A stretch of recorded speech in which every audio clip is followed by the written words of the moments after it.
This episode of Gamescast is brought to you by Tipsy Elves. Tipsy Elves, obviously, ugly Christmas sweaters. You know what's up.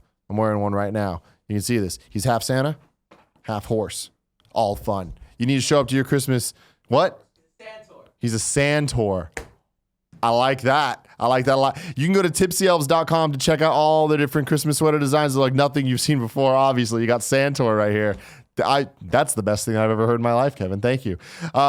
Their sweaters are all about fun. They're serious on quality and construction. I'm super warm right now. I don't know if you can see it, but I am. I'm feeling toasty. When you're shopping for your ugly sweater, check out the other holiday and collegiate attire yourself or as a gift. There's a bunch of adult onesies you can get all of your friends. There's also interactive sweaters, like beer pong sweaters and cornhole sweaters. How does that work? Check out the website and find out. You can go to tipsyelves.com and enter code TEETH at checkout to get your 20% site-wide discount. Again, it's tipsyelves.com using promo code TEETH. I can't take credit for Santor. That is just the name of the sweater. Okay. God bless it. And now let me tell you about Omaha Steaks. Are you looking for the perfect gift? Let me tell you what. For only $49.99, you can get a family gift pack when you go to omahasteaks.com and enter code GAMES in the search bar. That's 77% off. But why Omaha Steaks? Over 500 gourmet gift ideas and the highest quality cuts and ingredients, one-of-a-kind flavor, convenient quick shopping for those on your list, aged 21 days to unlock the full flavors of the cuts. They sent us these steaks. Greg Miller cooked them. We had a fantastic time. Kevin, what did you think about our meal that night? I had so much meat that day. Oh my God. He made all of it at once. And there was sausages, there was steaks, it was a meat-a-palooza. Do you remember the pork chop? Oh my God, the pork chop was amazing. So good. I love that. You saw us Instagramming and tweeting about it. It was such a good time for everybody. But right now, Omaha Steaks is giving an exclusive savings just for you guys. Listen to everything that you'll get for less than $50. 2 filet mignons, 2 top sirloins, 2 boneless pork chops, 4 boneless chicken breasts, 4 kielbasa sausages. That's how you say that. 4 burgers, 12-ounce package, all beef meatballs, 4 potatoes au gratin, 4 caramel apple tartlets, 1 Omaha Steak seasoning packet, plus get 4 additional kielbasa sausages free. Go to omahasteaks.com, enter code GAMES in the search bar, add the family gift pack to your cart and get a 77% savings. It's the gift guaranteed to be a hit. And man, that meal was good. I will never forget it. Tim, now you were too full to try the dessert. The apple, is it apple turnover? Yeah. Oh, boy. It was good? It was good. You guys should try it. Let me know. Tweet at me.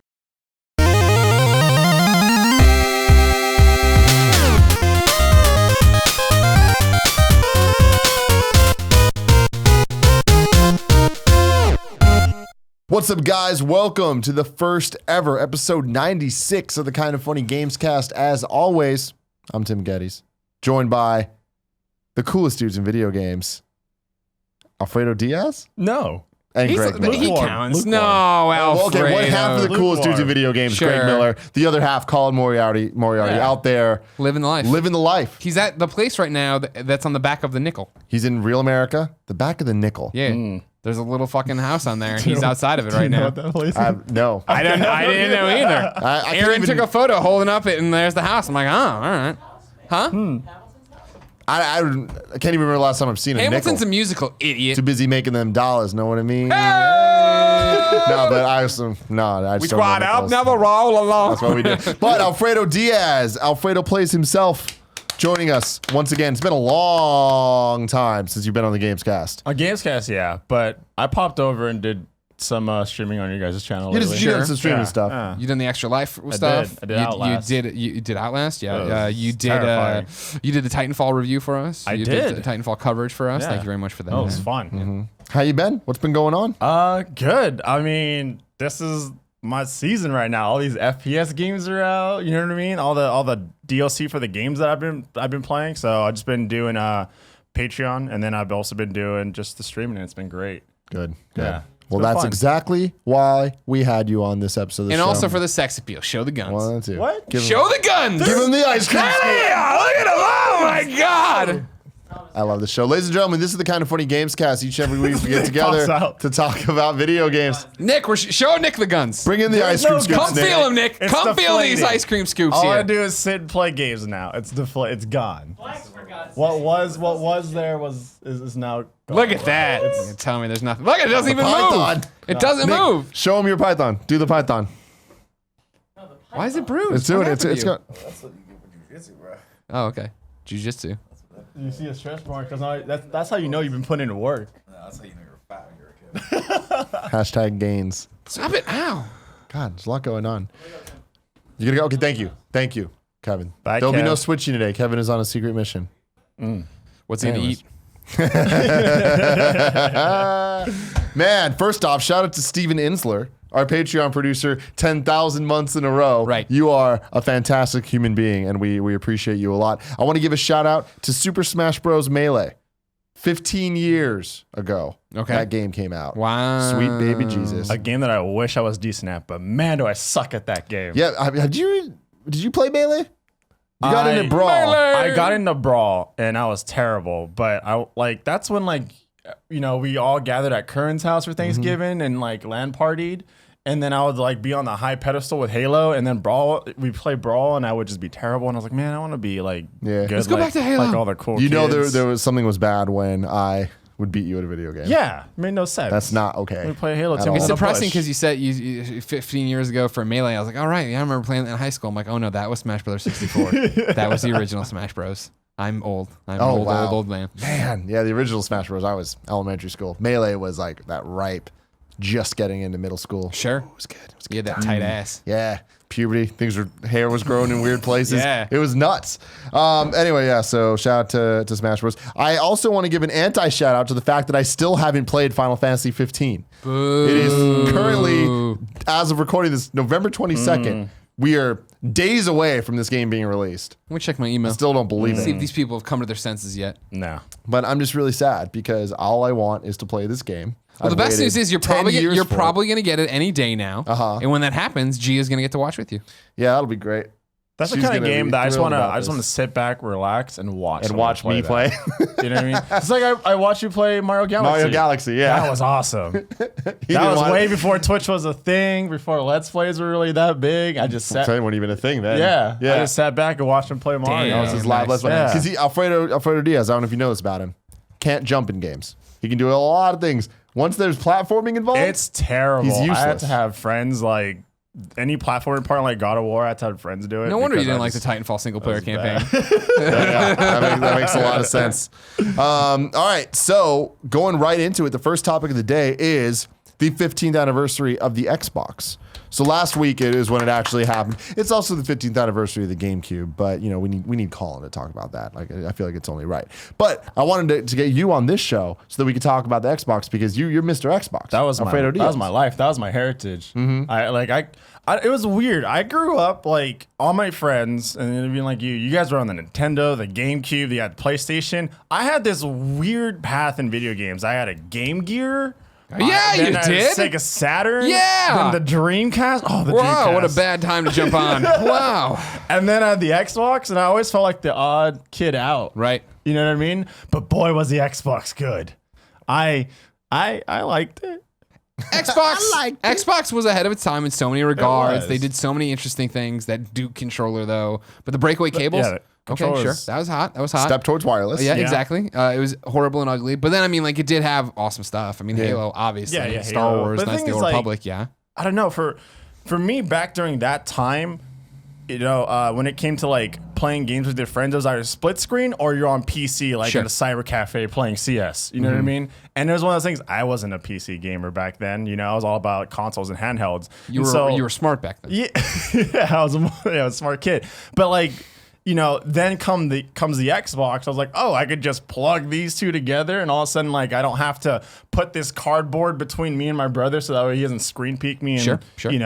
and blood gulch. It was Game changer. big to me. Yeah. I mean, what's crazy about the Xbox, now you think about it as the Xbox just part of gaming. But when that came out, they were the new Super third guy. underdogs. Yeah. Bill Gates yeah. giving interviews to Time Magazine and stuff. You're like, what the fuck? Why would you? And they're like, just oh, get out. we Just get focus out. tested this with all these gamers and da da da da. Like, Yeah. all right, whatever. And I mean, that's the thing, though, is it's it was the first time that we saw, now this is kind of revisionist history, but a successful American game console developer, right? Yeah.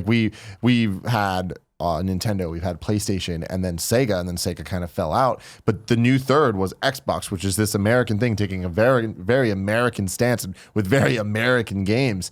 And it was going up against the PS2, which at that point was PlayStation, which meant JRPGs and third-person action games, and the Nintendo, which meant Nintendo games, right? Right. And then on the Xbox, it was just like that was really the ushering in of what the modern shooter is on a console. Like of course, there's the Counter Strikes and the Quakes and the Unreal Tournaments and stuff on. I mean, GoldenEye, right? That was when you're using a stick and stuff. Yeah, but it was the Xbox that really kind of brought in that dual stick shooter of what you 100%. think when you're talking about Halo. You're talking about.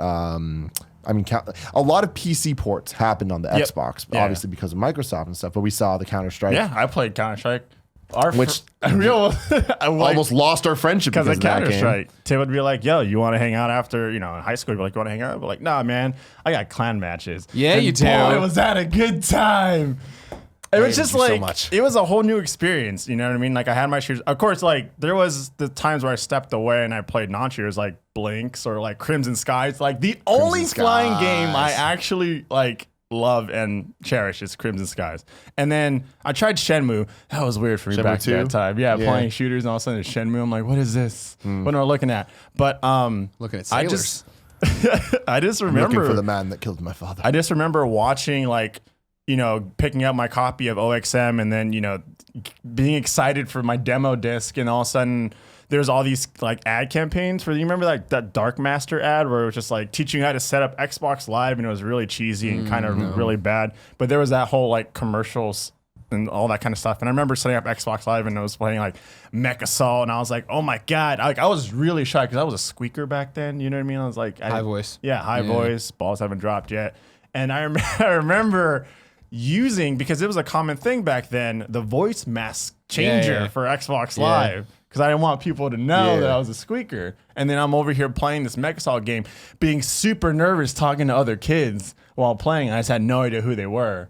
And then all of a sudden, you just don't care because everyone tries to talk about your mom or something. It just was what it was. Yeah. Man, it's such a funny time though, because again, not only was it just such a weird thing that Xbox was now all of a sudden a console, but even as it was happening, all the other gamers are like, "Get the fuck out of here, Xbox!" Like, we have what we need. Nintendo versus Sega. Let's see how this plays out. Exactly. I mean, PlayStation's here. Yeah. Okay. Cool. Let's see what happens there. Like killing it. Like at that. But once the PS2 came out, it's like Sony was a force. Yeah. They were totally in the thing. Like they had their own neck of the woods to play with. So with Xbox, it was like you're looking at this launch lineup and it's like, all right, cool, you had Halo and that was awesome. But I feel like if you weren't a hardcore Xbox gamer, everyone just kind of looked at it and it's like, Xbox only has Halo and KOTOR and Splinter Cell. And that's Stubbs the zombie eventually. Yeah. And then there's a bunch of bullshit. There's the Blinks, there's the Stubbs, there's the all the Oddworld games, Jade Empire. But then it's like, man, I was looking back at just what games came out on Xbox. I'm like, man, it had a lot of exclusives that ranged in quality. Lay 'em on me. But we're talking the Jet Set Radio Future, which was very early title. I never really got into it. There was something about it that I wanted Tony Hawk, and it wasn't Tony Hawk, which is a me problem, not a them problem. But Chronicles of Riddick. I was like, fuck. That was a good game. That game was awesome. Graphically amazing back during that time, too. And that was the other thing about the Xbox is that it looked better than the other systems. Yeah. So it was like... That was one of my very few arguments. And it's like, so there was multiple third-party games that I would, like multi-platform games that I would play on Xbox just because it looked better. Like Prince of Persia, I played the entire trilogy on Xbox. You son of a bitch. Time Splitters, because it was a... shooting game. Like shooting games just felt at home on the Xbox. Even though that controller was terrible.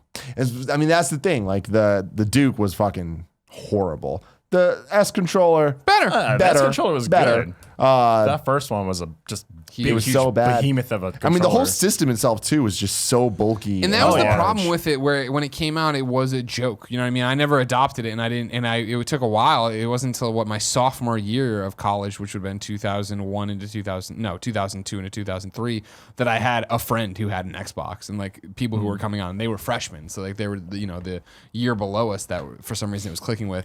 But I remember how big it was. Like the form factor didn't look good. It didn't seem sexy. It didn't seem like they knew what they were doing, which was when you're just looking at photos of it, was the knock ahead of time. And that was the thing of like, how do you understand how awesome Halo is unless you sit down and play Halo with other people? And I mean, I think that to me was the definite moment. It was Halo, and I was late to the Xbox game, but I remember like I had a GameCube, I had a PS2, and I was totally invested in both of those. And it was Curran's now brother-in-law at the time, just sister's boyfriend, who was just like, you guys need to play Halo. Like, you're gonna love this game. It's like crazy, and it's a whole new like genre for you, really. Like this multiplayer, competitive arena deathmatch shooting game, where you can play with multiple Xboxes, and we're like 11, and we're like, I don't know. This sounds like the cyber cafe that we walk by all the time, and we're like, we don't do that. And eventually, Curran got an Xbox, and I was like, man, this Halo game is really cool. And then I got one, and we were able to hook them together. And I'm like, this is video games evolving. Like, you always talk about Metal Gear Solid as being a moment where you're like, holy shit, games can be so much more than I thought. Yeah. And that for us was, again, it wasn't like there was so many people that had their eyes opened years before this, but for us, it was Halo of just like multiplayer gaming can be so much more than Mario Party. Or even more than GoldenEye. Like, there was something to it, like the team-based things, and like being able to play with not just 2 players, 16 players, being at Curran's house and having split screen, but you're playing capture the flag across 2 different rooms. And it's just like, there's something about that was like, fuck, there's something here. And that really was special. I mean, we talk about, you know, our age differences and stuff. And I feel like for me, that was the hurdle and a bridge too far of reading about that in EGM and seeing it in pictures or whatever, but then being like, in Illinois, and then even into my, you know, freshman year or whatever, I'm the hardest hardcore gamer I know. Poe is not going to buy an Xbox, and then are we going to get everybody together? And even if we did, we're going to drag TVs together and do this. Could you're a dumb kid? You're like, could the power work? Would the power blow a fuse or whatever? And and you don't. I mean, I always tell a story about when Poe and I were playing NCAA on PS2 when he brought his PS2 over and I brought a TV downstairs. It's not hard. It wasn't hard, but like for some reason, that was the hurdle of like, that's fine, but I'm fine playing split screen GoldenEye when my friends want to play something multiplayer. Yeah, it's so funny, and you're right. It is just like we were just that right age, like us being 11 to 13. It was just like the idea of, hey, here's this giant, the biggest console that's ever existed. You're gonna lug that thing across cities to go to your friend's house so that all of our Xboxes in one place. And we did that shit though. You know, it was worth it because it got us to where we needed to go. The time I knew something was different outside of just EGM and even then I guess an IGN, you know, a GameSpot or whatever when I'm reading stuff online, was we were having an antler party sophomore year and a house party and everybody's getting drunk and hanging out and having a great time. And somebody finally, like the new kids, the new class were like, blah, blah, blah. And then in a blink of an eye, they were all gone. And I was like, where did all these guys go? And they're like, oh, I think it was Kyle Perry's doing a LAN party or whatever. I was like, a what now? And they're all playing Halo over there. I'm like, what? Like, well, how did I not know they were into this? It's because they weren't into, let's play Wind Waker and talk about this. And because, you know, me and my friends are playing, or the other guys are playing, you know, GameCube stuff together, multiplayer that way, or me slinking off to go play Prince of Persia or something like that. They weren't into those games, but they were into first-person shooting. Let's all go, you know, do capture the flag till the end of the night. Yeah, man. And then there was that next kind of level where after the initial launch titles and the Halo thing, they got into the Xbox Live. Which was Dreamcast had the online, but I think Xbox Live was really the beginning of where we're at now. Dude, it was a great time. Like going even back before that though, just from my like experiences with Halo, it's way different from yours because I remember I went with my uncle and we went. This is like the Mission of San Francisco, so it's kind of ghetto. But this was back when the Mission was like a scary place, not a hipster cool place. Yeah, it's very hipster now. But I remember going there and going to his friend's house, and like his friends were like the guys that stood on the stoop and hung out all day. And I went in and everyone's drinking and stuff. I'm like, oh God, this is weird. And then they're all playing Halo, and I sat down and I started, like, it just connected with me and I loved it. And then I remember playing that, and that was my experience with like Halo and multiplayer, right? And then you connect it to the LAN. I remember just seeing everyone's name pop up, right? Like, you know, you'd have Yuri Krakakash back then. And we'd make our own names, and our armor would be pink sometimes. And like, I was like, wow, this is amazing seeing everyone pile into the lobby. And then came like Xbox Live and being able to take that to a whole new level. And that's when I discovered clans, competitive gaming. And I remember because I was doing Counter-Strike and then on Xbox because I had like some really crappy computer back then, although I did try Wolfenstein and it failed. Eventually I did try CS on that exact same computer. I took my grandma's credit card and charged it without telling her anything. Ooh, Alfredo. And then the CS didn't even work on my computer. Oh, CS didn't work. It did not work. Damn. Yeah, I was back during that day. But I remember playing Counter-Strike on the Xbox, and I was pretty good at it. And this guy's like, yo, man, do you want to like join our team and like play against other teams? And then I was nervous. I was like, all right. Game GameBattles.com. I think it was, yeah, it might have been something like a different site, but I think it might have been like super early Game Battles. But I remember setting that up.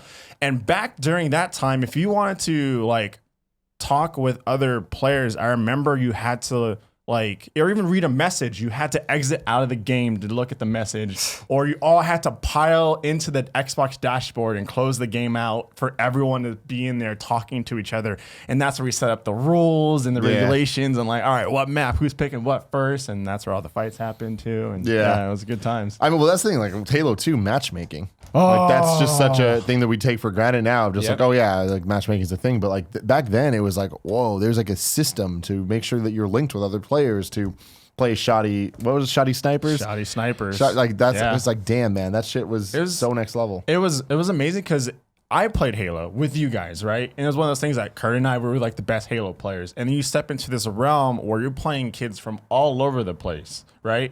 And it changed the game. Like there was so many different play styles and angles that I didn't even know about before. I didn't play shoddy snipers until that time. And then here came this revolutionary like ranking system that they brought out. Oh yeah, the level 50 shit. Yeah, and that was just like, whoa, like I'm over here like this is a video game, but now I'm sweating. Like this is awesome. Yeah. It was a good time. So going off of Halo though, so Fable, Mech Assault, Oh man, Fable. Ninja Gaiden. Like that, Ninja Gaiden was one of those games where it was just like it was looked so beautiful, hard. and I played it, but it was so difficult. But that was like one of the Xbox touchstones of like they were trying to not just be the Michael Bay of video games, and like trying to here's a franchise, let's bring it back, and like the Xbox is here to stay. You know.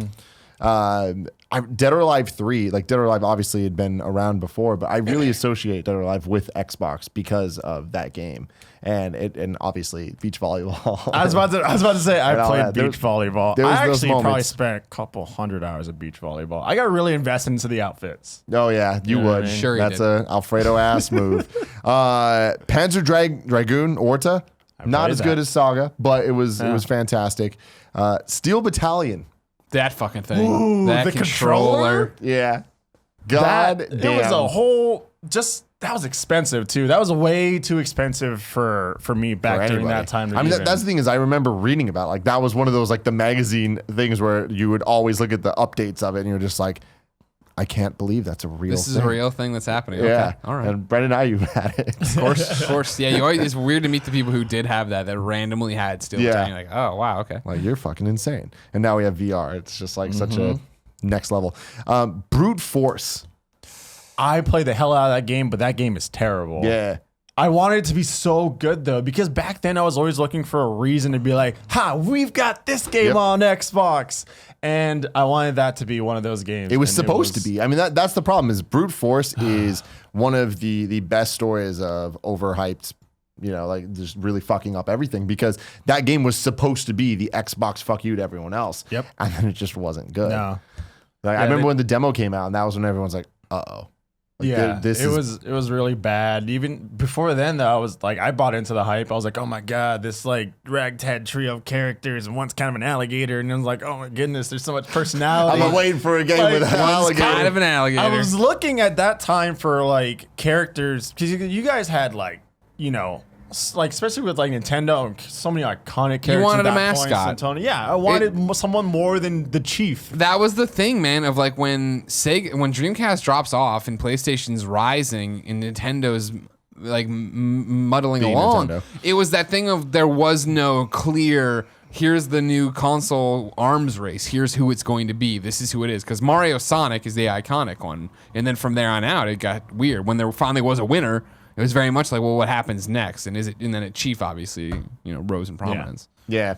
I mean, it's funny because like looking at this list, it kind of, I mean, like going on, there's like obviously Blinks the Time Cat, Stubbs the Zombie. There was a lot of just exclusives. Yeah, Stubbs. Conquer Live and Reloaded eventually came out, which was a really weird thing. Project Gotham Racing. The only racing game that I played the hell out of. And it was great because it was like, I don't know, it was realistic but kind of arcadey at the same time, so it was like the perfect balance. Because then not like I remember playing Need for Speed Underground. Yeah. You know what I mean? The music and everything. And I was like, all right, this is fun. And then I go to like Gran Turismo and I'm like, No, Too much. too real, Too Really real. back. Project Gotham was like that. The nice little perfect middle ground. balance. Yeah, and that's kind of what I was saying. Like there was a lot of multi-platform games that I just kind of went over on Xbox. Ferrari. Like, and I think it's just because we happen to have that version. So like I associate Fight Night with Xbox. Yeah. And I don't know why. It's probably I think it was available on everything. It was, but yeah. but Fight Night was such an Xbox game to me. That game looked good. It did, and Fight Night's one of those things that like, all right, here's a sports game that is going to have mainstream appeal. Like, mainstream to people that aren't sports guys, like mainstream gamer appeal, which I guess didn't exist back. It's a whole thing. But like Fight Night, did you play Fight Night at all? Yeah. Not on Xbox, but yeah, I played Fight Night. But that's how that was the reach of Fight Night, where I was like, here's a really great boxing game. Like, I don't watch boxing. I've never given a shit about boxing, but this is a cool fun. game. Yeah. Yeah. And that was the other thing, too. That is a game that you're like, holy shit. This looks fantastic. Yeah, it was a good party game too, because then you're just like, all right, you have your Halo and you get exhausted on that, or and then all of a sudden you bring in like Fight Night and you just have your friends just in the corner 1v1 each other. And that was the thing, right? There was a fun factor to that of being able to drop in, and it wasn't the Xbox version, but I remember at IGN when one of the final Fight Nights, or the final Fight Nights that mattered, came around, where we did like a giant office tournament that wasn't for like a video series. It was just us fucking around because everybody wanted to play. Fun. Man. And then Rainbow Six 3. Ooh, Rainbow Six. That was. I want to talk more about the current state of Rainbow, but that'll come next that'll topic. come like later. But no, Rainbow Six was great, and it was one of those games where it was a hardcore tactical shooter, right? So, but it wasn't to the point where it was Counter-Strike. It was easily accessible for console players, as opposed to like CS, which was that was a very, very difficult shooter, especially on a controller. And then you had Halo, which was kind of just fun, and then came Rainbow, which is like in between. And it was great because I remember for me, like even though I did clan matches, Rainbow was when I was very tactical with my friends, and it was like we have these intense strats and we're attacking multiplayer in a specific way, and I felt like an operative. It was cool. Well, I think the real source for that, for me, understanding how crazy you are when it comes to these strategies and like working with people, was Splinter Cell. Yeah, that's what I was thinking too. Splinter Cell for me, I love Splinter Cell's multiplayer so much, and I feel like it's so underrated in terms of like just what it is, but I also think it's because it's so difficult. Just because like here's a game that does really well, and that is like I just remember being really competitive and pretty far balanced in terms of like having first person versus third person, and they made that work. And you really felt like, because when it came to like shooters, sure you had like your power ups and stuff like that, but here you had two different characters with different abilities. And to me, it blew my mind that like you had your spies, or they could be anywhere. Then you all of a sudden you have like your merc who had motion sensors, so if anything moved you can see. But then they had gadgets where if you were a merc, right, and I came just trying to help. Yeah, if you were a merc and you came and smacked me as a spy, you could like talk to me while I'm on the ground passed out. Or if I had a spy camera and I shot it next to you and you're a merc, I could listen in on everything you were saying to your teammate. And I was like, that's a cool idea. Awesome. Yeah. So Tom, the Splinter Cell, I remember being on the outside. That was the first game I remember being like, oof, I wish that had come over. I wish we had that. And I think it's because I didn't give KOTOR too much time of day, because that beat. Doesn't remember KOTOR before Splinter Cell or Splinter Cell before? I feel like KOTOR? it must have been before. I think it was before. I thought so too. Yeah, but I mean, the reason that Splinter Cell was appealing to you is because everyone's Gear. like, it's better than Metal Gear. Yeah, exactly. It's the new age of Metal Gear. And it was just like, this is interesting. And the game was great. And then the second one added the multiplayer, right? Yeah. It was the second one. There was Splinter Cell, and then Pandora Tomorrow. And then Pandora Chaos Tomorrow 3. added Spies versus Mercs. Yeah, for sure. And that was another game I lost you to. Like, you were just so deep down in that multiplayer. That was during the days where like leaderboards were a super big thing. Relevant. Yeah, super relevant. And that's when like I was like, oh, top like 7 on leaderboard for Counter-Strike, and Yeah. like top. I was the #1 spy on that one. I was gone, man. Yeah, I was good like, I'm lord. just gonna keep going at it because Did it you was, go get the it was a Kodak blast. wind-up camera and Oh, take I- a photo? I of totally the TV did. Screen? I Fuck yeah, totally you did. did. My lord. And I had nowhere else to post it, so I just had that with me. But what I really enjoy about this topic is looking back on Xbox, I'm like, I actually think way more fondly of that console than I thought that I did. And it's the same thing like looking back on PlayStation. Like, it's like now that PlayStation's existed for 20 years, it's like, damn, they've really had a lot of hits. Yeah. They have characters. They have what Nintendo has. And you would have never thought about it until you stop and think about it. Sure. And it's like with Xbox, I feel like now thanks to 360 and the Xbox One that we're going to look in a couple of years, look back and be like, oh man, no, Xbox has a lineage. Like there is already, there's a history. Like it might not be characters, but they have Xbox Live. You know, they have all these like the LAN party and like they changed things in a way that we're going to remember that forever. Yeah, yeah. Same thing like we'll look back with Ouya. That's the thing, right? Is that these new platforms come around and it's so hard to enter a space that's so established. And we did it with PlayStation where I was like, I'm not going to give PlayStation the time of day until years. It's like, all right, they're committed to it. It's a real thing. There's great games. And Xbox is the same way of like, yeah, you know, eventually my roommate Parker moved into the Antler house and he had it. And I'd go over and sit in front of his and play Jade Empire. And then like eventually I went and bought my own and I caught up on Star Wars and I caught up on this and I got Stubbs the Zombie, which was amazing. See, I was a young kid, so I just went with whatever my parents gave me. So Sure. I felt the heartbreak of falling in love with Dreamcast. Yeah. And then just Watching having it that die in front of me. Yeah. It's depressing. So next topic of the day, 2016 in shooters.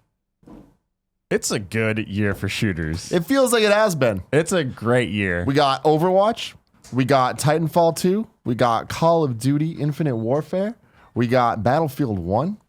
All of these games. Big Daddy Doom. You're going to get yelled at if you we got forget Doom. We got, what else am I missing? I want to hear his thoughts, and it doesn't have to be right now, on Siege, because Siege has come on so strong this So year. Siege came out Last year. No, last year. that's what I'm Last year. saying. Is Yeah. it came out, and everybody's like, oh, that's not doing anything. And then this year's just been...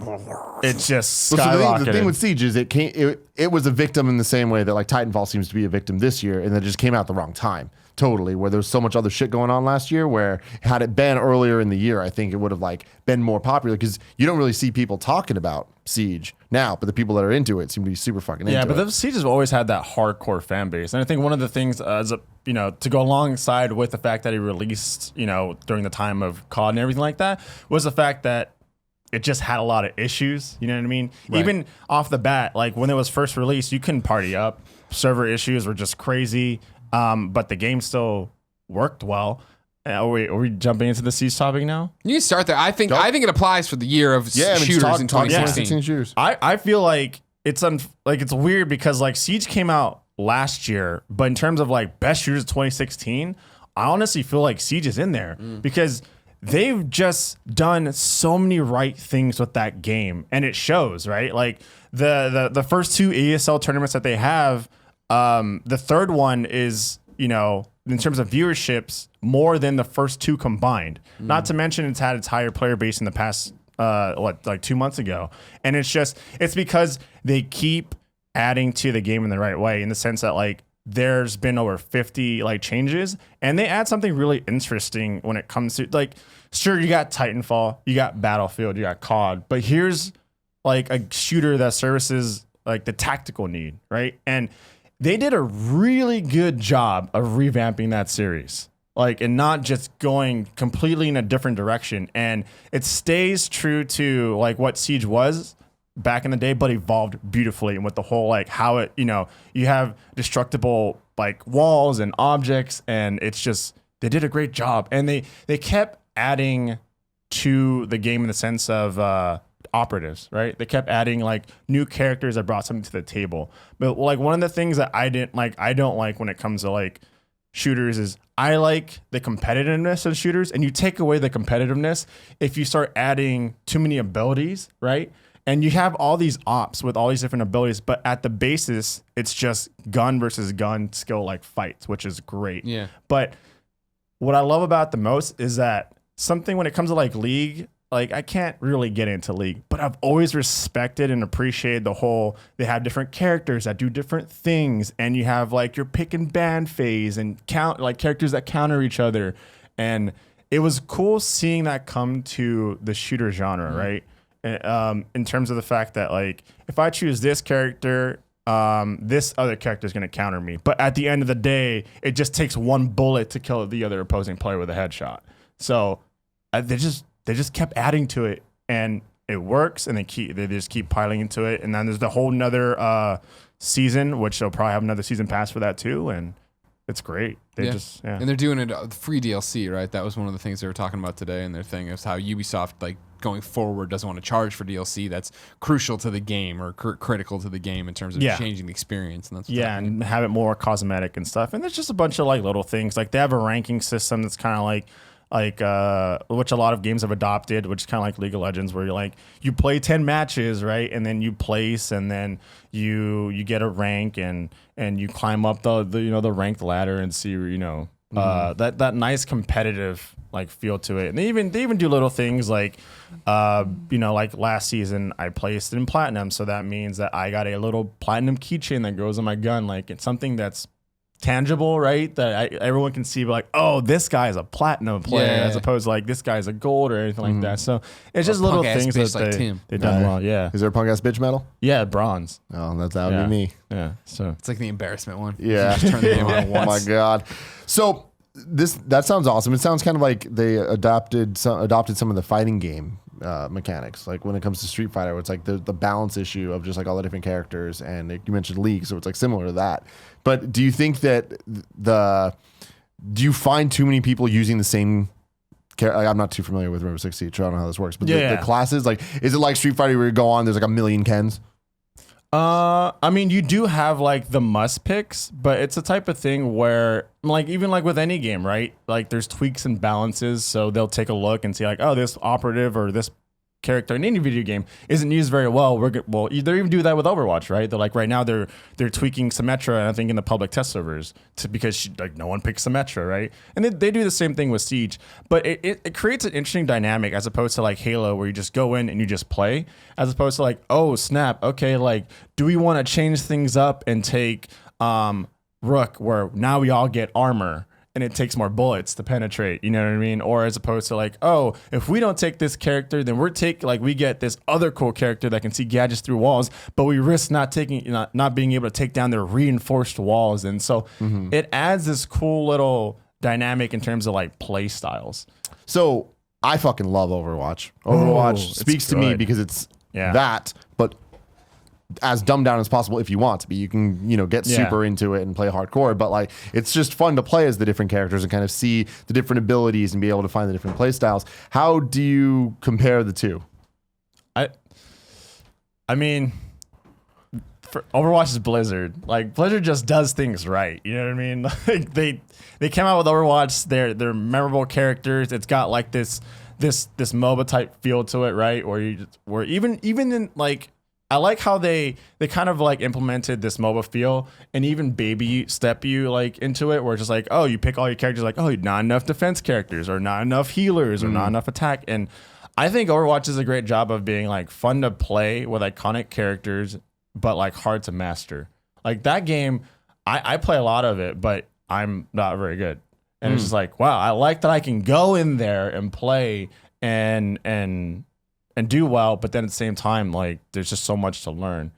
And I like what games are doing right now, where like they're adding more content, right? And having events and having more things. So like, with like Overwatch specifically, how now there's a 1v1, you know what I mean? I'm not paying for that, but now there's a new map with a 1v1. There's events. I remember, like, it's one of those things where I can come back to the games now. There's a reason for me to come back, as opposed to usually I would just play something like Overwatch. I'm like, all right, cool. But now, there is a Halloween event with a Halloween themed game mode, and they really went like full on through with it. Now there's like costumes and stuff like that. This is the antithesis, right, of what happened with the original Titanfall. Yeah. Where you played the original Titanfall to death, and then it just wasn't growing, right? They weren't making events out of things. No content. Exactly. So you leave and you don't come back to it. Or if you do, you're like, oh, where'd all this come from? That's great, but they didn't make a thing of it. Yeah. And that's what we keep talking about, so often on these shows, is games becoming platforms. And Overwatch, right, is a platform. Siege is a platform. Division is a platform. These are shooters that are putting more and more things in there, trying to get you motivated to stick around and be what Destiny has done so well, right? Yep. Where Destiny is like, even if you play every day for 6 months and then you go away, they want you to come back because you've already already got the investment what you need. Yeah, it's very interesting to see how like different games in terms of level of success with that, right? So you got Overwatch and Siege who've done well as as time has progressed, and then you get like games like Destiny who just keep hanging on there, and then you get games like Division, which I feel were just too ambitious. Because I saw the Division, I was like, oh my God, Destiny was my jam. Here's another like loot shooter. They've got this great content plan lined out, like with multiple expansions and DLCs. And every time they dropped a new content, it was just glitched. That game was glitched out of its mind. Yeah. And it just worked against it, right? Even to the point where like they pushed back the current expansion that just released today, But that game's it's interesting because not only can that sometimes backfire on people, but they could also bring it back, right? That gives them an opportunity because they dropped the 1.4 patch, which fixes the game, and now they have their new survival DLC, which adds something like a lot more depth to it. You guys are familiar with H1Z1. Yeah, they essentially have that game mode now in the Division, which has got last man standing kind of thing. Yeah, last man standing. Go in there, survive the cold, then get into the DZ and fight everybody or fight everyone outside, and it's got everyone going. Yeah. Well, that was the thing. Polygon just put out an article right in the last 3 weeks, why you should come back to the Division, and it was a thing of these were all my problems, and they fixed them since then, and that actually had me go, huh, and then 15 other games came out, and Watch Dogs is amazing, and I have Last Guardian on the horizon, and Final Fantasy's coming, and there's this, and I need to finish Advanced Warfare or Infinite Warfare still. Like, there's so much going on that it's so hard that Division I was so into for that first month, 3 weeks or whatever it was, where I was playing every night. I was so happy to hit that. I was so happy to keep going out. But as soon as I hit level cap, and then it was like, all right, now it's the gear treadmill. I looked in there, I was like, oh, like, no, this isn't. I'm seeing how this happens and how I don't want to go. I was talking to I remember signing on one day and Ty Root was playing, and it was him and Fran. I joined their party, and I'm like, so what's been happening? Ty's like, oh, I've been running this same mission for like 6 hours to do, and I'm like, whoa, no, I don't want to do that again. And you think they'd learn because like when Destiny Vanilla was first out, it was too much of a grind. Yeah. So I was sitting here thinking, okay, like the Division seems like it's very closely following that type of like model with like Destiny, and I hope they get it. And it was just, that's the same thing that turned a lot of people off to Destiny, right? It was too much of a grind. It wasn't rewarding enough, right? Yeah. You'd go in, you'd play, and you're like, you didn't have much to show for it. Yeah. Yeah. It was, but they've turned it around. Yeah. Like, Destiny has it. Yeah. Destiny has Division, like I said, the patch is fixed. There's new content. Everyone's liking it so far. It's very interesting because before you'd have a game, you'd either like it or not, and then if you liked it, if you didn't like it, you just wouldn't play it, right? And then if you like it, it's like, all right, cool, I'll play the DLC. But now it's one of those things where you just kind of like sit in the wings sometimes. There's like, is it, it's a new patch or there's a new DLC or just something. It's like, is it good? Is it good yet? Or is like, how's it changed? Is it worse? Do I come back to it? So I just usually just sit here and go like, okay, like what update's coming out soon? I'm going to go check it out. Yeah. Maybe, maybe it's changed things. Now I just give the games a bit of a doubt. Yeah. It's cool having you on the show because it's obviously have a way different perspective and you play a bunch of games that we don't play. Did you play Battleborn at all? No, I didn't. The 2K one. Yeah. Gearbox you 2K, didn't. No. It's just one of those things where it was a clear cut. Like I was just so hyped and invested because you have Blizzard and then they come out and they create all these like iconic characters and all of a sudden like I was already sucked. They nailed it. They nailed it with Overwatch. Yeah, it was great. Battleborn just happened. Yeah. So moving on from those type of shooting games over to the more like the classic shooters, Battlefield, Titanfall, and Call of Duty and Doom. Well, Doom. What do you think about it? I don't really bring up Doom because Doom's more of single player. Like, oh, so you're just talking about multiplayer? I mean, it's I guess I don't know. I don't really know what the difference is. Doom came out so early in the year, and it is a different pace and it is a different vibe, right? All the games you just said, and to some extent, we're realistic. You're some kind of military grunt, blah blah blah. Whereas this you're the fucking super soldier in demon hell space. Go fucking blast everything. Overwatch doesn't fit that. It was just fun. I think it's more. Yeah, it was a fun campaign. I think more campaign plus multiplayer equals shooter game. But I mean, like Doom, Doom totally is. But I view Doom more similarly to the way I look at an Uncharted. Where it's like it's more of it's a single player game that you're playing through, and like it could have a multiplayer aspect to it. It does. Yeah, I know. But like so does Uncharted. Know. But it's like I don't know. And again, I could be totally talking out of my ass here, but you're not playing competitive Doom. No, and Have you thought about starting playing competitive? You could be number one in the world pretty quick. Number one, but would it be worth it? I don't know. What I mean? Would anyone care? There's only way to find out, Alfredo. Patreon.com/AlfredoPlays. That plug. No, Doom was great. I love the single player. I played it on console. And the multiplayer didn't transition that well on a controller. So I can't really speak to too much in terms of like multiplayer Doom, because PC, that's where they had all the mods and that's where the community was for multiplayer, as opposed to like, Call of Duty, where that, that multiplayer bases on console. Yeah. But my God, hold on. Going to Modern Warfare Remastered, did they mess that up on PC? It was just a mess. It seems like that happens with a lot of PC games. Yeah, Dishonored was a mess too. Okay. How you guys enjoying Watch Dogs 2 on PC? It's just Master Race. All right, we got the hertz, we got the customization. Oh yeah, Rid loves the teraflops and your fucking video drivers. It's great. It's fun times. But yeah, no, just jumping over to Modern Warfare Remastered. I remember like I got a key off Steam, and then I couldn't play with my friend who owned it on the Windows. Like on the Windows game store. They split that base up. What? How do you mess that up? Like the player base for obviously you play that game on a console, right? I give credit where credit's due, but how do you mess that up? How do you cut that very small player base even thinner, like by doing that? I don't even know. But I think going into like the shooters, I think it's a great time for shooters right now. I love that oh man, COD multiplayer is just in a weird state right now. I just don't feel like I feel like their identity is kind of lost. I saw the multiplayer and I was like, what am I watching like an arena shooter right now? I'm not quite sure what's happening. I like the single player. I thought single player was great. I was happy that even though a lot of people were upset that COD went into space, I mean, you had remastered, right? So if you want that old school, Battlefield is awesome. And man, I think for me, single player Battlefield is my favorite single player shooter. Out of the Battlefield, it's the only one I played, but it was good. It's really good, and you would not see me say that. Like it was like, oh, Battlefield 4 or Hardline, you know what I mean? But here came Battlefield 1 with this amazing single player. Oh man, I just feel like it's you have your choices. You have the tactical Rainbow, you have Overwatch, which is just fun, goofy with characters, but you can get pretty serious in that too. You got Battlefield, which does a great job of being a casual, fun shooter. And then, if you're it's weird because back in the day, everyone was like World War fatigue, but now we're like, give me the World War. Right. Well, now they're getting sick of being futuristic exosuits and everything else. It's a super opposite. And then I don't really compare it. A lot of people compare Titanfall and COD's multiplayer, but it's different. You have a giant mech and the map sizes are different and the way it plays is different. But I think it's a great year for shooters and just period. You know what I mean? Do you think that any of those three failed on either the single or multiplayer front?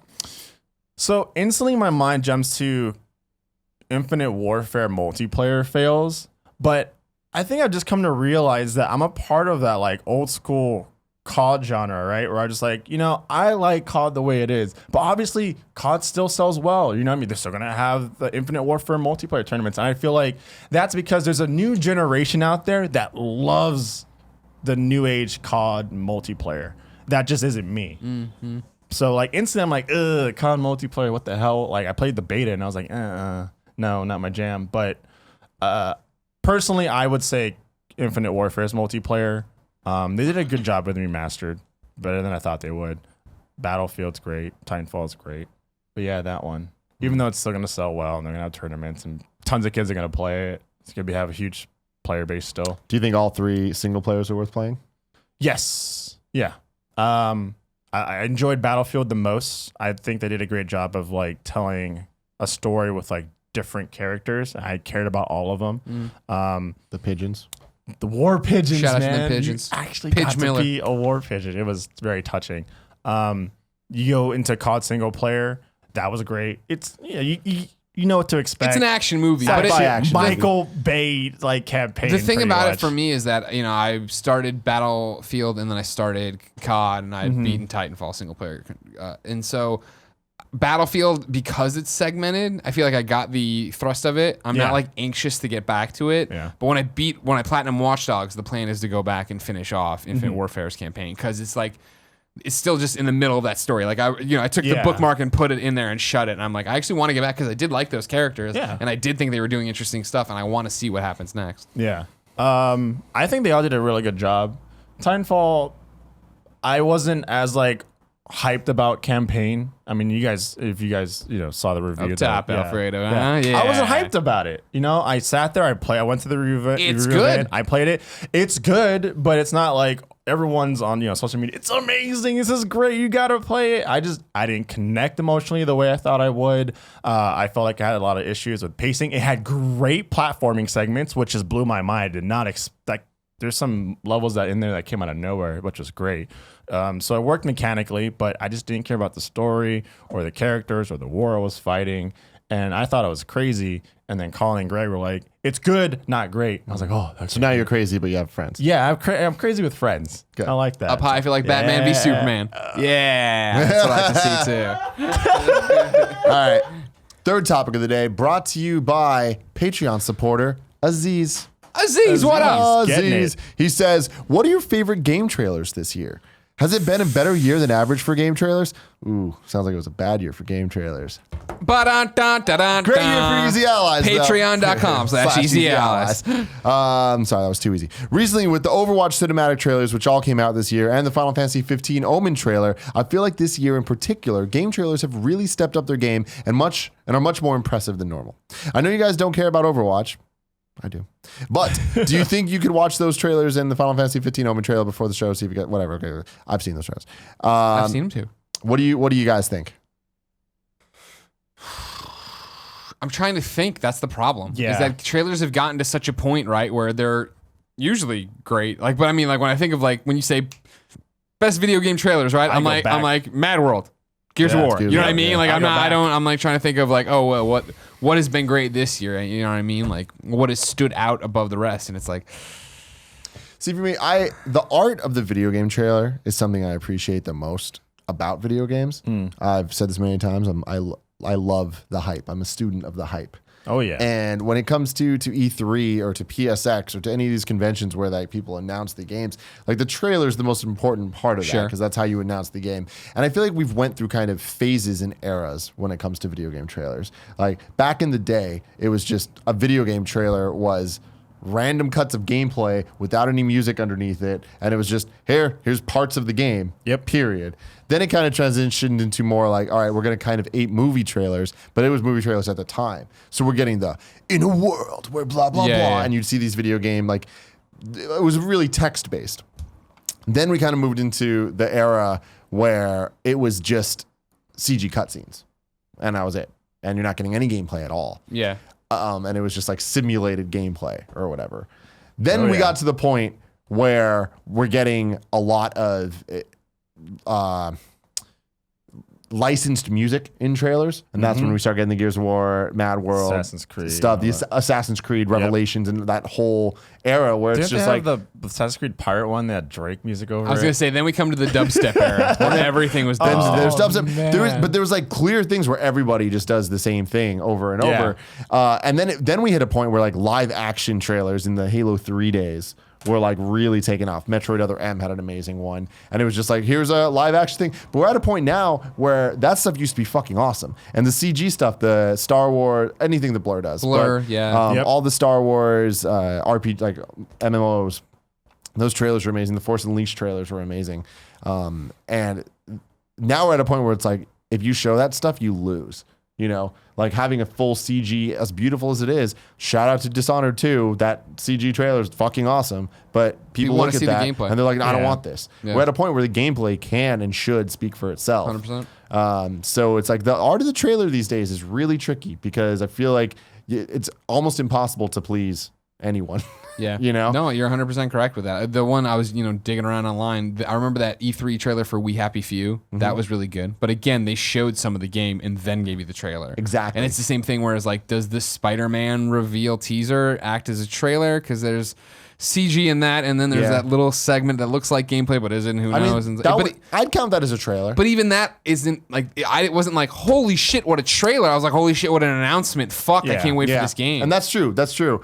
I think that when you think all time, maybe not best trailers, but just influential trailers like Dead Island. Oh yeah! yes. Oh my god! Because Dead Island, that's all of a sudden here's a game, here's an announcement that you wouldn't have cared about. It could be in any type of press release, and no one would give a fuck about Dead Island. But because of that trailer, everyone was looking forward. Yeah, to that it. was a new IP from developer and publisher at the time that nobody was like, oh, we don't care about these people. Who are they? You know what I mean? What does this mean? And then they put out that trailer. It was just fucking phenomenal. Yeah, so it's like to have that type of like, oh shit from a trailer that's a huge accomplishment these days. And I think that when it comes to there's the flip side of that where like Death Stranding comes to mind, where it's just like, yeah, there was an announcement, but there was also a trailer, which gave us enough to speculate and be able to talk about and have a discussion about what could this be. Sure. So it's like, I definitely think that was one of the stronger trailers of the year. Having said that, it's a whole bunch of nothing. It's fluff, but it's fluff that we can kind of. Norman Reedus' invisible baby and umbilical Yeah, cord weird- and dog weird tags. things Oh, happen. weird. But it's like, 6 psychomantises or whatever in the sky. but again, like Kojima's master of trailers. He always has been. Like thinking of Metal Gear Solid, any Metal Gear Solid trailer, really. Yeah. But the trailers leading into 4, 15-minute long trailers were fucking great. And in 5, every single Metal Gear Solid 5 trailer made you go, "This is a real video game?" Yeah. Like that's insane. Yeah. But I think this E3 had a lot of things like that Spider-Man moment that were kind of like, "Oh, this is cool," but it's more of the announcement. Like, and Death Stranding kind of falls into that as well. 100%. It was the shock that they had it, right? That was what happened. But thinking of E3 trailers, because E3 is when we get the most trailers, I think Detroit Become Human was the one that did the most for me in the sense of I didn't give a fuck about this. Now I do. What was it was the one with the guy, it was all cut from the demo of them on the rooftop, Yeah, right? and showing different ways that things could play out with that. Because see, like when I think sequence. of Detroit, I think about the one where, first off, obviously the car, a short film or whatever, but then the one even where it is her just walking and she like turns around and all the other AIs are noticing as she goes, and then she's like, "My name's Kara" or whatever, and blah blah blah. Yeah. But yeah, that sold me on the game that I wasn't sold on. So Yeah. kudos to them.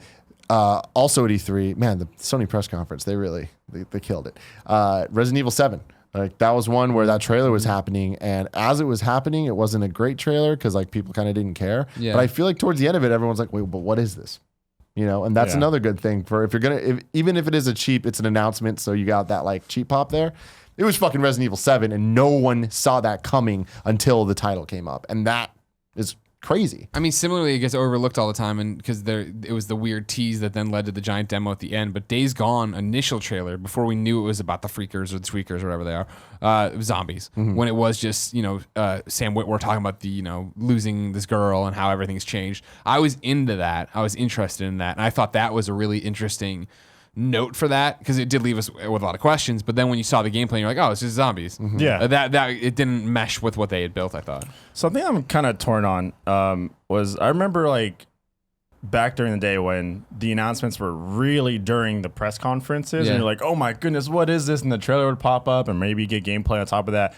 But how do you guys feel like now with sometimes you'll kind of get the teaser or like the game will be announced like a week or two before E3, but then you most likely get the game demo during E3. Are you for that?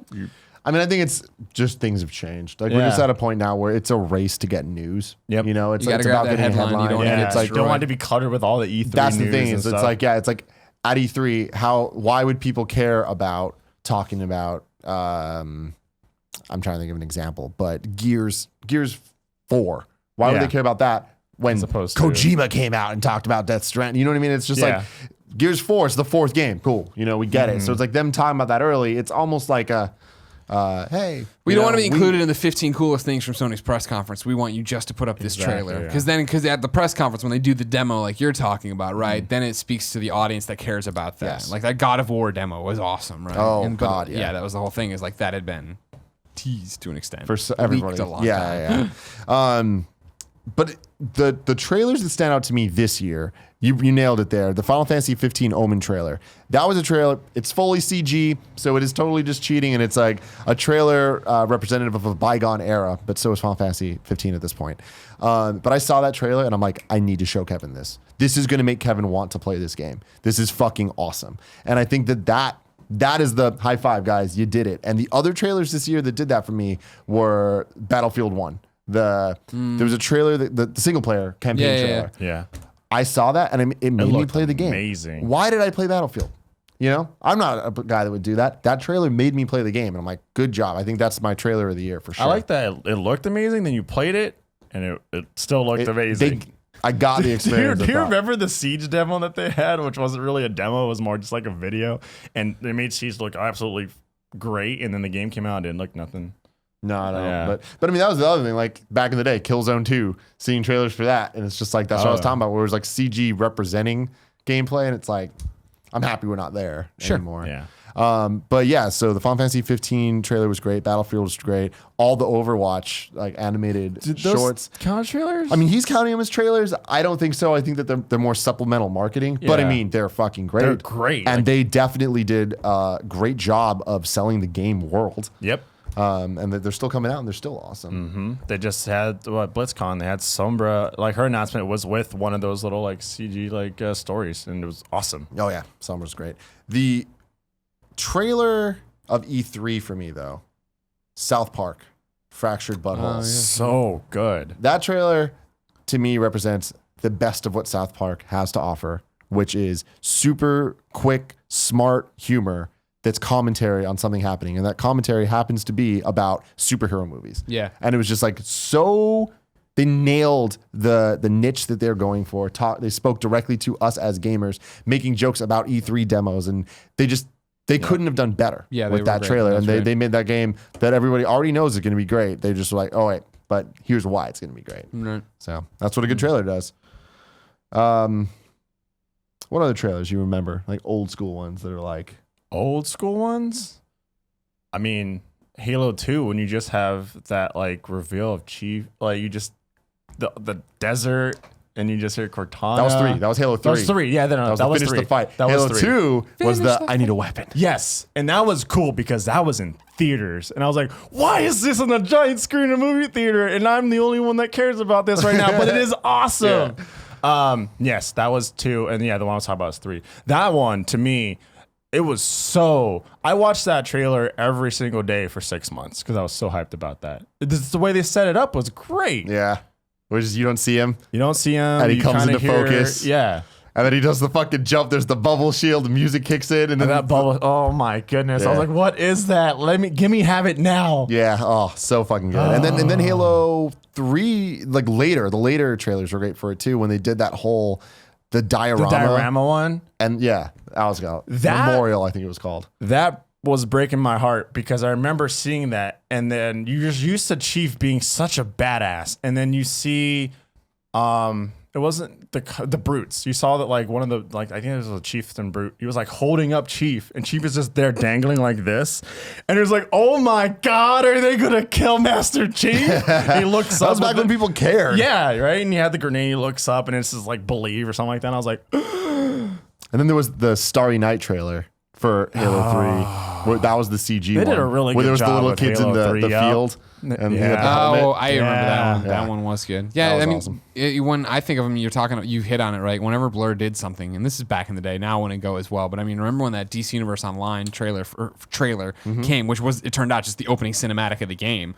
But when it starts and everybody's getting killed and you're seeing superheroes get murdered and shit, and everybody's like, what the fuck is this? that and the Star Wars Old Republic. Star Wars Old Republic, yeah. Fucking good lord. When the thing comes down and it's like a million red lightsabers turn on. Oh, it's just chills. Yeah. So freaking great. Yeah, I actually wanted to play DC Universe Online, and then I was like, it's not my kind of game. But the trailer made me want to invest into at least looking into it. Totally, and that's why it worked out so well, Yeah. right? Is that they did that and they fanned that flame, and so don't get me wrong, not everybody stuck around, but enough people did that. I remember when that game came out, they were like, we didn't print enough copies. Sorry, everybody. Like, we're working on it. Like, people were all over it. Oh man, that's so funny. Other notes I have: Left 4 Dead.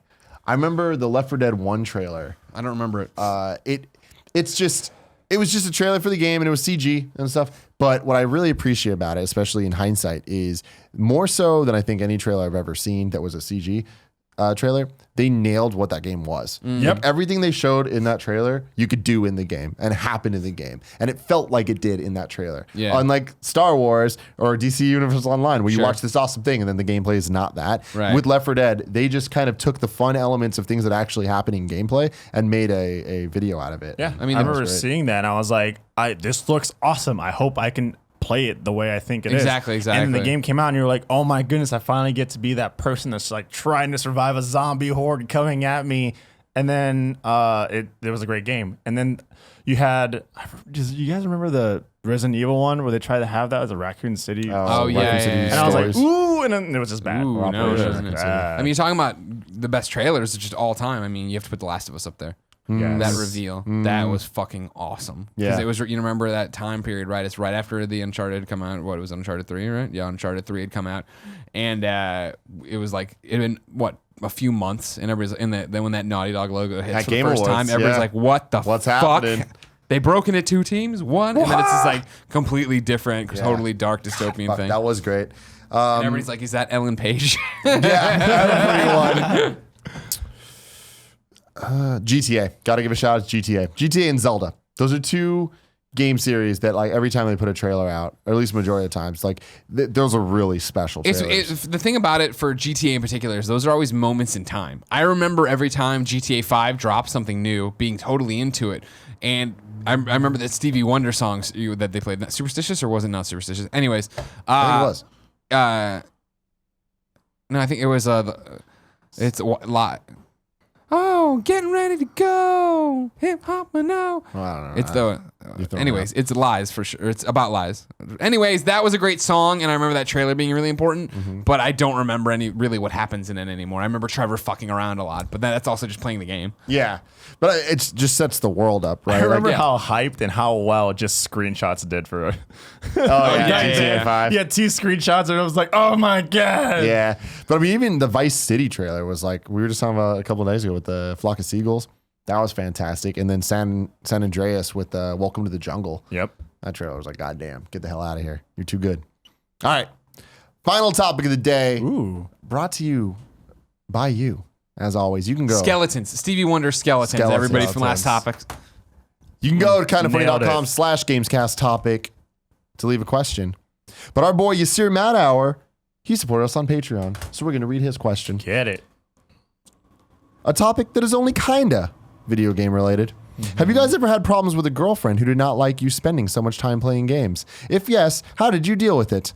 Or does the fact that it's part of your jobs put an end to the discussion? Just curious. I feel like this was a very apt thing to have with my good friend Alfredo Diaz here, because I just want to say I was the girlfriend in this situation. As Alfredo's out here playing Counter-Strike, playing Splinter Cell, leaving me in the dust. You have to hang out with this Kevin Coelho. I jerk. had fucking hang out with Kevin. Yeah. Man, I've had many relationships. Some didn't even affect them at all. Others, definitely. And one of my now with Jackie, and it's great because she games, and that's just freaking awesome. You mean Big Plays Jackie Butler? Big Plays Butler. But man, like 5 years ago, I was in a long-term relationship, and those were the times where I had my 9 to 5 at IGN, and then I came home, and it was like 3 years ago, and I started doing Twitch, and she was just like, you spent all this time playing video games, and now you come home and all you do is play video games for everyone else, and this didn't make any sense to her. And then on top of that, I was like, look, this could be something that I could be doing as a full-time job one day. Yeah. And she was like, that's not going to be a full-time thing. No one's going to watch you play video games, and you're not going to get paid that much for it. In your face. In her face. Luckily, though, eventually she was like a really casual game, Candy Crush, all that kind of stuff. I tried getting her into video games, and oddly enough, Diablo. Yeah, just the whole loot stuff. Yeah, that clicked for her. She played video games a little bit, understood it, but it was a constant. Even then, it was a constant struggle of you're not spending enough time with me.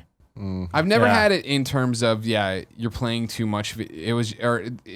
It's The ones I think of, right, are with an ex-girlfriend. I remember she didn't mind me playing games all the time like I was, but it was like we went to her parents' house for Christmas or some holiday, right? And we were sitting around for days at a time. And I was playing. She had a conversation like, my parents think you're playing your PSP too much. And I'm like, all we're doing is sitting around watching TV. Like, I don't like any of the shows they're watching, and we're not talking. It's not like I'm missing conversations. That's my entertainment avenue, and you need to explain that to them. And they did, and that was fine. You know what I mean? And once there was a conversation about what it meant. And then I guess with other relationships, there's been maybe, I'm a binge gamer.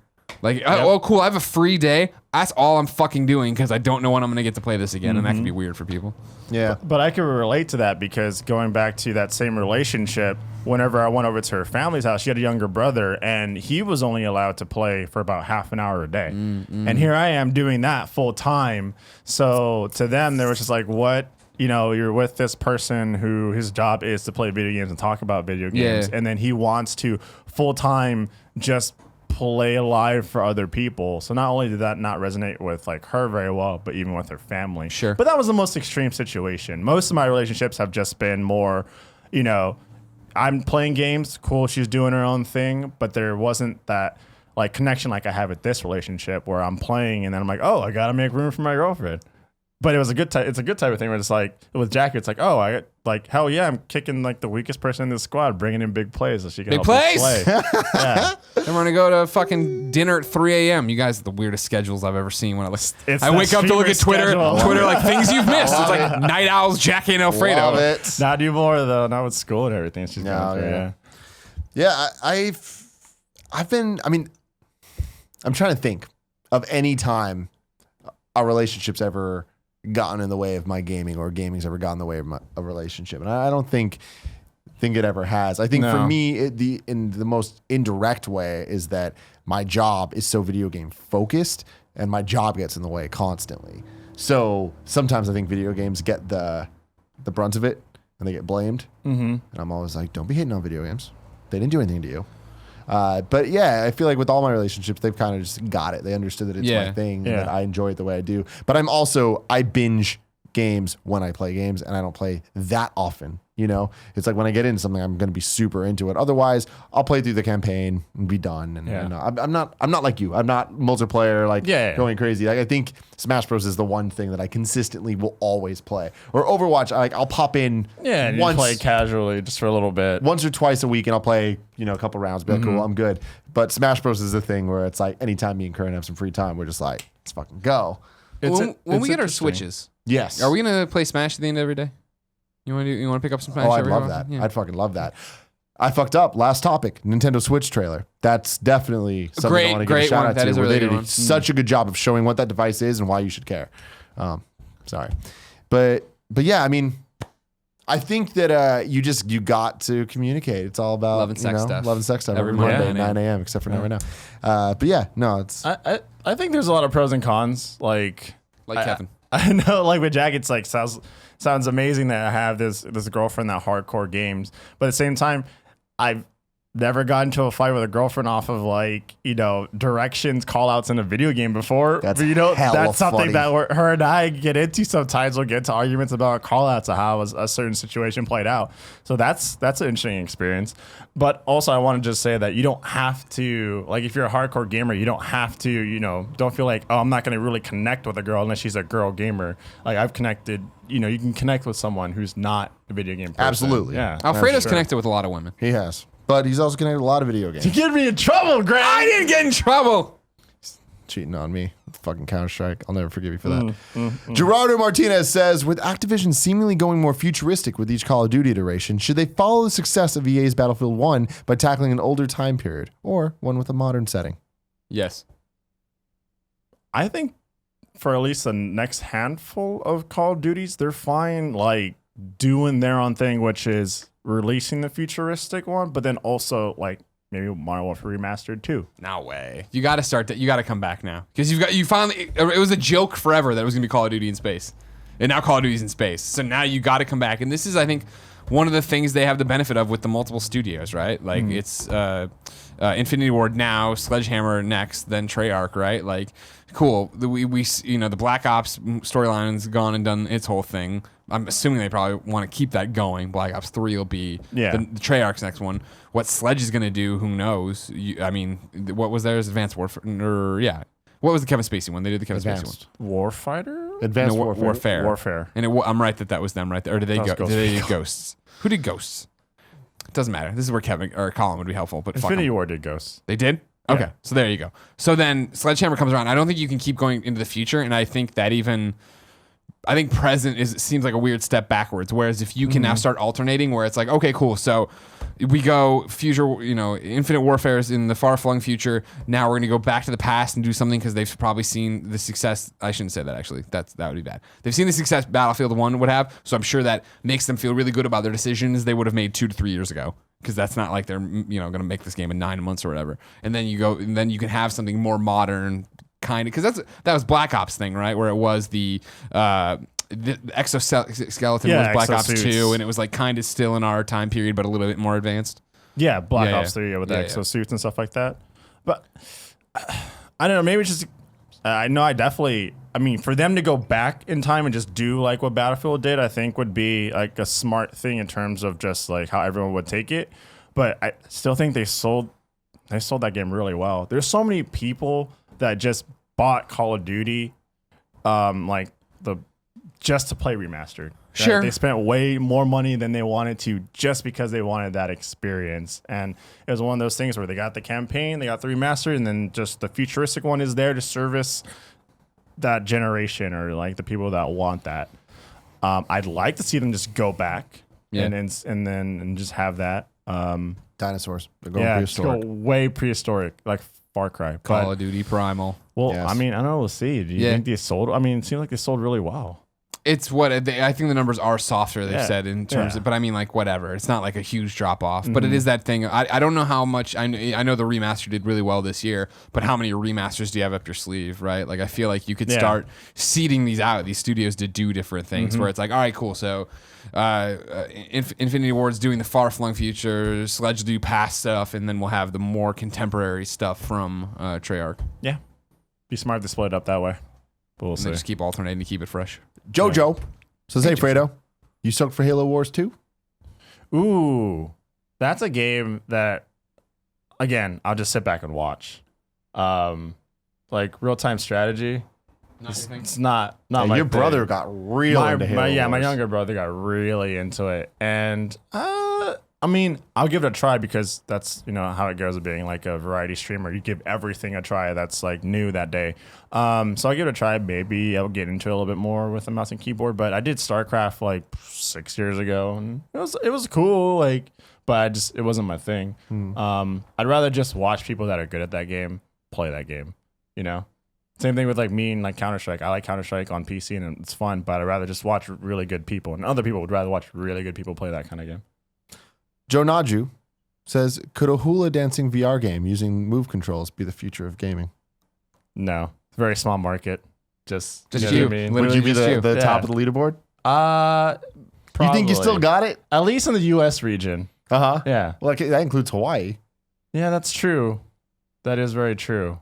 But I feel like by practice, we might step it up a bit. You know what I mean? I'll rep the kind of funny song. Thank you. I love it. You know what I mean? I love the it. sash. Oh, man. My mom is texting me nonstop right now because she has a very angry Comcast employee there who I'm like, why is he angry? Like, you should be the one angry. Yeah. So I don't, wow. Your mom called me a week ago just to double check that was my number. Left the message and everything. She's sweet. That's my mom for you. Mm-hmm. Justin Pruitt says, hey, Alfredo, how do you feel about getting hundreds of adults re-addicted to Pokemon cards? Ooh, that was fun. That was great. Yeah, no, because like they in a nutshell, what happened?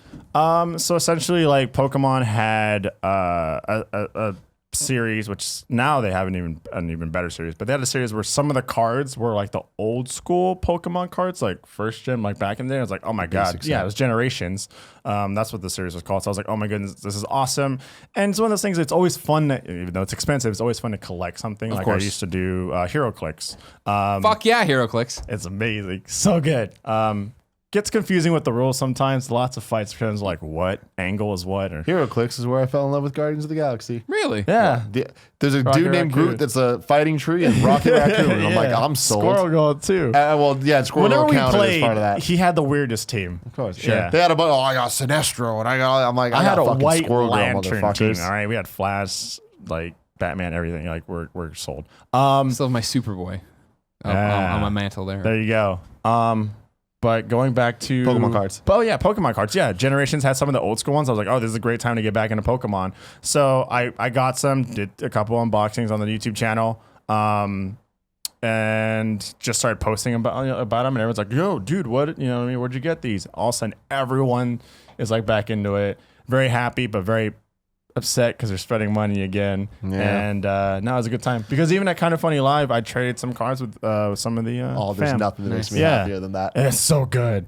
Yeah, I felt a little dorky though, bringing my sleeves. I have that collection, my hollows and everything. It's weird now. There's like full hollow cards and like textured hollow cards. The Pokemon are popping out of the It was a picture. little awkward, but then I was like, oh, I'm kind of digging it now. Yeah. But apparently the latest set has the actual like OG cards, but with different revamped. stats. Yeah, so like Charizard, now he has 150 HP Yeah, instead so of now 120. they're like playable in the current competitive meta. And I was like, ooh.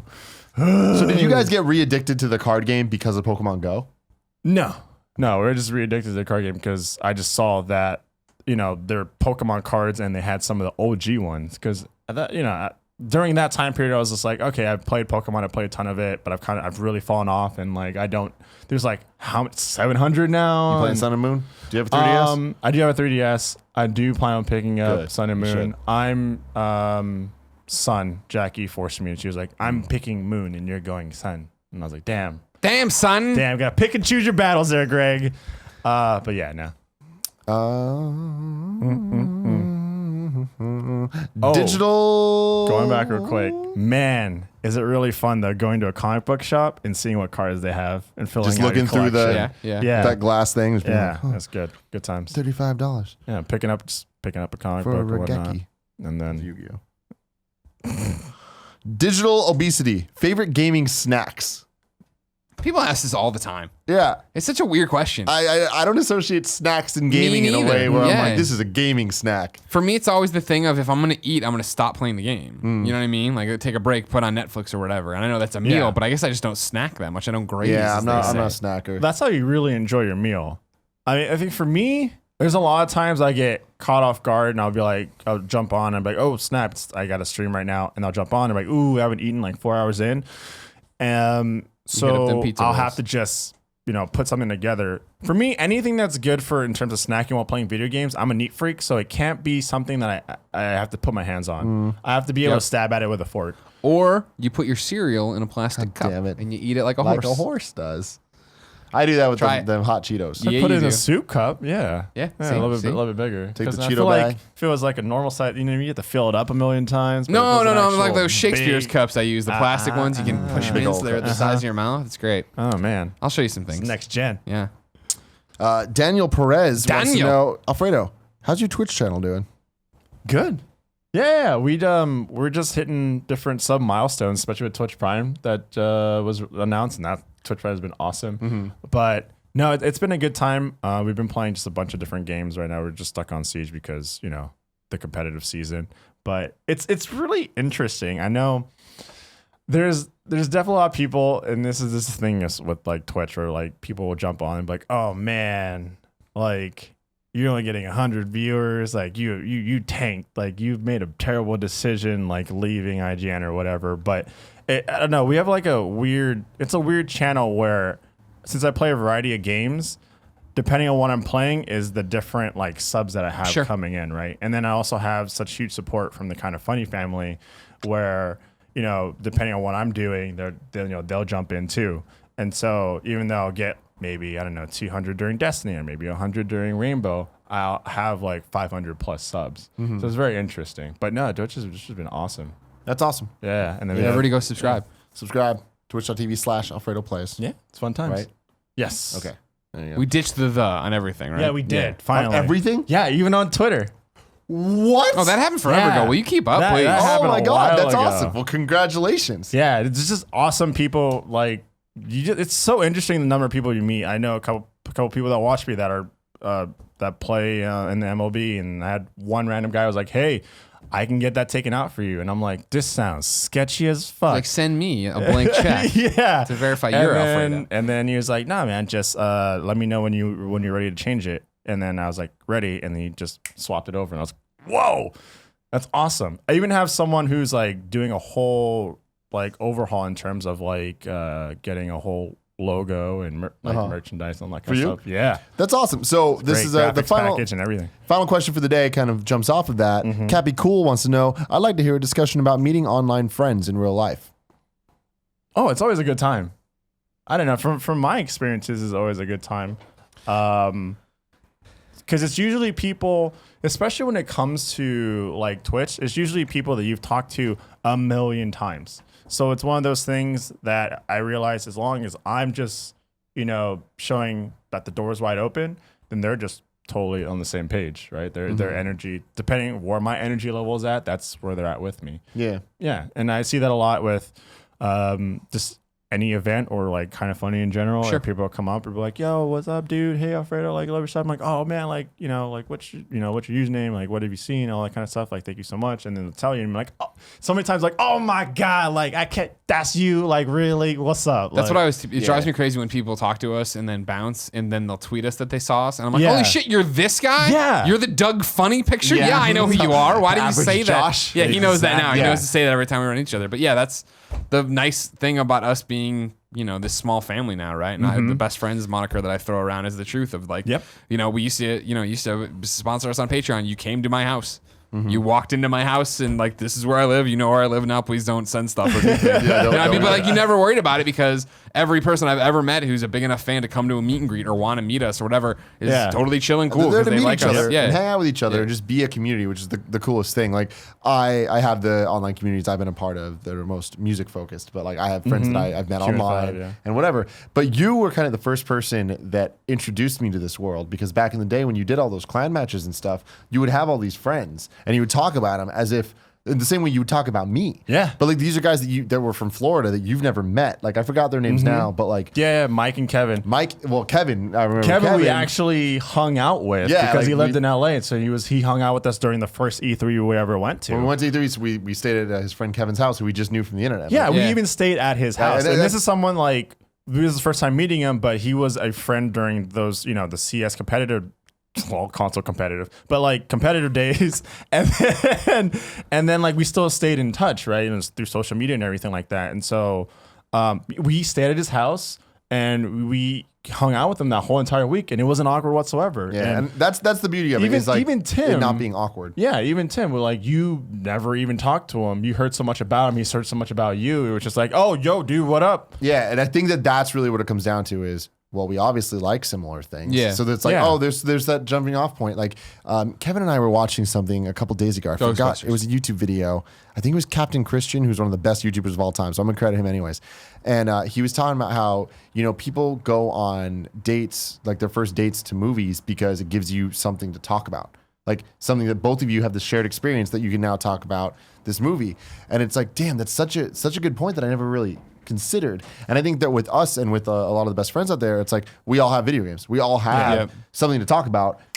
Or the content that we make or whatever it is, like there is inherently something to talk about. And a couple days ago, I had a great experience where I think it was yesterday, maybe. I went to Best Buy by myself for the first time in years. Usually me and Kevin, it was 2 days ago. Me and Kevin. Way to drop the ball on that, Kevin. Man, we spent hours at Best Buy. Yeah, right. Kevin was really pissed that it was a last minute decision. I decided I'm going to go and look at TVs. Final Fantasy 15 is coming out. Final Fantasy By 15 is coming out. yourself? Yeah. Way to let him down, Kev. Lots going on. goodness. Lots going on. So I need to look at TVs. And so I'm standing there and I'm just doing the thing where I'm like, staring at this TV for a while, staring at that TV for a while, trying to figure out the black levels. Does this matter? You know that don't work. But I know, but still, I'm trying to make some big decisions. But we still go there. We still go there. We still. But I was like, do I go OLED or do I go with the Samsung that has better input lag for gaming and all this shit? So I'm trying to figure out all this shit. And as I'm looking at this is why thing, he needs us there, this Kevin. guy walks up to me out of nowhere and he just goes, Tim. And I like, without even looking at him, I'm just like, what's up, dude? And it, like he just comes and I just knew that he was somebody that I didn't know. No, but you knew. But I was like, he knew who I was, and I was like, cool. And I looked at him, and immediately I was like, oh, I've seen this guy before. Like he was a Kind of Funny Live, Filipino Mamba. What up? He's in the Twitch chat all the time, and all this. Anyway, he just comes. He was just like, look, he's like, trying to buy a TV for Final Fantasy 15. Yeah. And I was like, yeah. He was like, yeah, I watched, saw you on Colin and Greg Live earlier that day talking about it. He's like, yeah, I'm looking for a TV too. And I was just like, yeah. And I was like, yeah, I'm looking between this one and this one, but I'm thinking about buying this and returning it and blah, blah, blah. Giving this whole CES is January. I don't want to wait for the new ones. He's like, man, you're just as schemy in real life. And I was like, yeah. But it was cool because it was just like, here's a dude that I've met before, but like I've never hung out with. I don't really know him, but without even thinking about it, we just had a conversation that I would have with Alfredo. He showed how replaceable Kevin really is. Absolutely. But I just thought it was a really cool moment even for me where I'm just like, man, like we have something fucking so special. Yeah. I think it helps is that everyone's so plugged into like social media and like when you do game, you're usually playing and talking with other people and the Twitch chat is a game changer because all of a sudden you are directly interacting. You can say something, people say something back. You can say something back, and then they say something back. It's not like totally YouTube different comments, than YouTube comments, right? Where it's like, I did something, you responded. Maybe I responded to your response, but I'm never going to see your response to that response. Yeah, it's crazy because like you guys will be doing your thing, or like even when I'm streaming, I'm doing my thing, and they'll have their own conversations. Sometimes I'll look in there, I'm like, what are you guys talking about? You guys are going ham on these Pokemon Sun and Moon stats right now. And I'm not even playing Pokemon, but you respect it. Yeah, it's great. Wonderful. I respect you, Alfredo. I love you guys. Thank you very much for joining us. Everybody, go follow Alfredo at Alfredo Plays everywhere. YouTube, Twitch, Twitter, Thank you guys Instagram. for having me because I know I'm kind of like a stranger just coming in here talking about your family. Shut up, you fan. You hashtag fan. I'm happy we had you for this episode, though. I thank everyone. We tried playing to your strengths. Thank you guys so much with the shooters. Yeah. Yeah, because before you guys would have me on talking about PlayStation stuff. But now, now that I own the console and I play and everything, before it's like PlayStation stuff and like talk about the publishers. And I'm like, man, this is not my. If you're talking Xbox, I got you. But yeah, no, it's great. It's great to be on here talking about what I'm passionate about. You're welcome. Anytime, my friend. Yeah. Until next time. I love you.